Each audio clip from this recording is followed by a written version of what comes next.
Hello leaders, Justin Patton here. Now, I've always believed that silence is one of the biggest threats to every business and every relationship. Silence erodes trust, it blocks self-awareness, it often makes us resentful and critical, and it prevents any type of forward movement.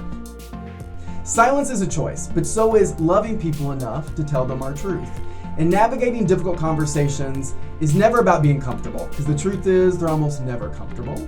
But the best leaders engage in them anyways because they're necessary.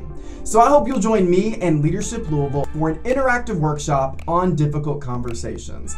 And my commitment to you is that if you join, you're going to learn the mindset and the skills necessary to show up in these hard conversations, own your voice, give people the space to own theirs, and move the relationship forward with stronger trust. That's an investment that's worth it.